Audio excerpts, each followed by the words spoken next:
Abbie, this weekend we're playing Cheltenham at St James Park. It's a return to playing at the main stadium. You and the group must be really excited. Yeah, absolutely. We love playing at SJP. We love making them, a showpiece that it deserves to be. Fantastic stadium. Huge amount of effort goes in behind the scenes to make these things go smoothly and make sure that everybody has an incredible day. Where the girls are chomping at the bit to get out there, and obviously after having a weekend off, there's no better place to be going back to than playing football, but a beautiful place like SJP.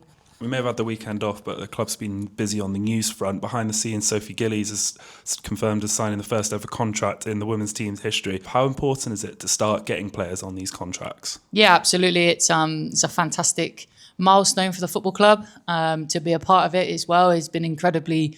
It's been an incredibly proud moment for myself as well, and to be overseeing that as a manager as well is something that I'm really grateful for the club for making happen. It's just a testament and a statement to how well we've adapted to Tier 3 and how much now our vision is to continue to progress through what we've been planning for the number of years. A lot of hard work, as I said, has gone into things behind the scene and continued to go into planning day to day. So it's just a bit of a recognition to everybody that's working incredibly hard to make us continue to be a very good Tier 3 team, but also challenge and start thinking about future plans. Sophie will be the first of many, and that the squad know that. They were all really pleased for her, as obviously we were delighted to get her signature on the dot. Really happy with where the club's vision is and how we are sort of, taking our steps to be in the club that, we all want to be.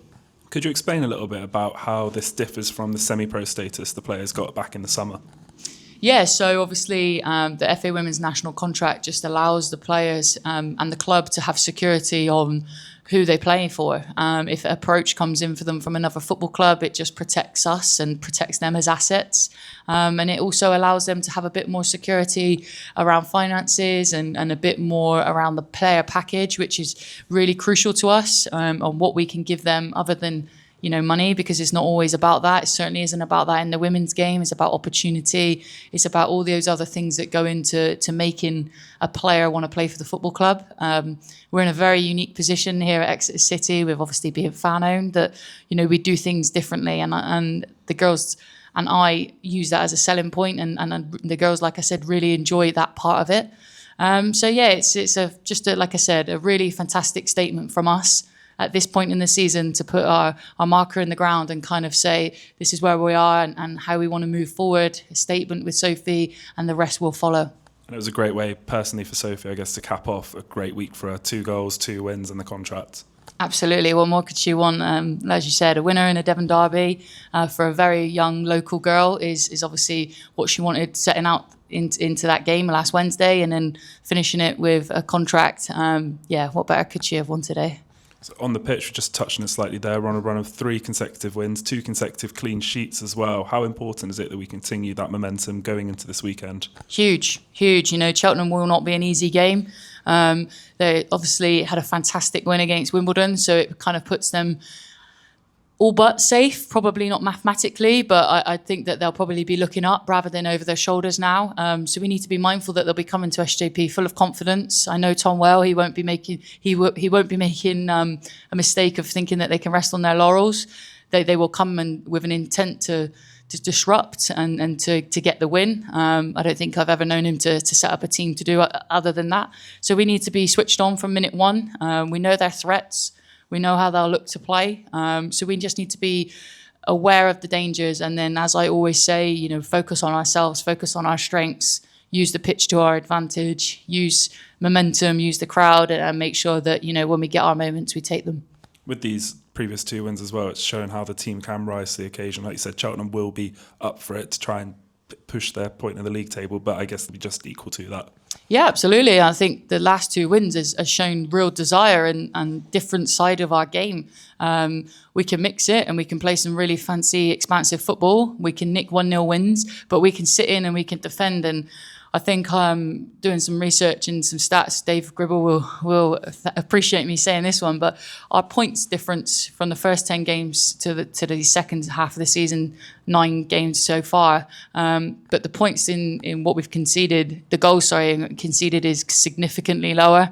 The points we've gained is significantly higher, and that obviously goes hand in hand. When you keep clean sheets, you really do give yourself an opportunity to win games. But that's not just from the back line and Abs or Liv, that's from the entire squad. So whether or not that's the front two or people coming off the bench and keeping on hounding that back line and that first initial phase of play. So yeah, it's been really pleasing to see. I'm sure players would have wanted to have more involvement in some of those games recently, but 1-0 wins are tight affairs, and it's when you need to make sure that people are switched on for the full time allocated and just make sure that we're getting the job done. You made a couple of changes against Argyle as well. How's the squad looking overall, team fitness-wise? Yeah, everybody's fully fit. Again, like you said, some changes were more based on the distances that a lot of players covered on a very hot, random Sunday in Oxford. Ishbel and Beth clocked up some serious numbers. So we just needed to be mindful of their numbers, bearing in mind that we had that game on the Wednesday. But as we've touched on already, we've had that nice period of rest. So everybody's chomping at the bit to get out there. Tuesday was a really good, intense session. Tonight I'm expecting no other. It'd be really good to see the girls in full action. Finally, something a bit different. This Sunday, we're welcoming Grace Lee-Jones to St James Park. Now, she's a remarkable young person, and I'm sure you and the team are very much looking forward to welcoming her into the changing room. Yeah, what a girl. Grace's journey has been incredible the last 12, 18 months. We've followed it very closely. Unfortunately, she was involved in a horrific car accident, and it's been working her way back to full health and full fitness, and she's still on that recovery road. So anything that we can do to help both Grace and the family is something that we're really keen to do. Grace was part of our Girls Development Centre in North Devon, so is part of the family. We're really looking forward to welcoming her and her family and making it an experience, an occasion that she'll never forget. And I'm sure that you will see Grace many more times at many of our games at SJP.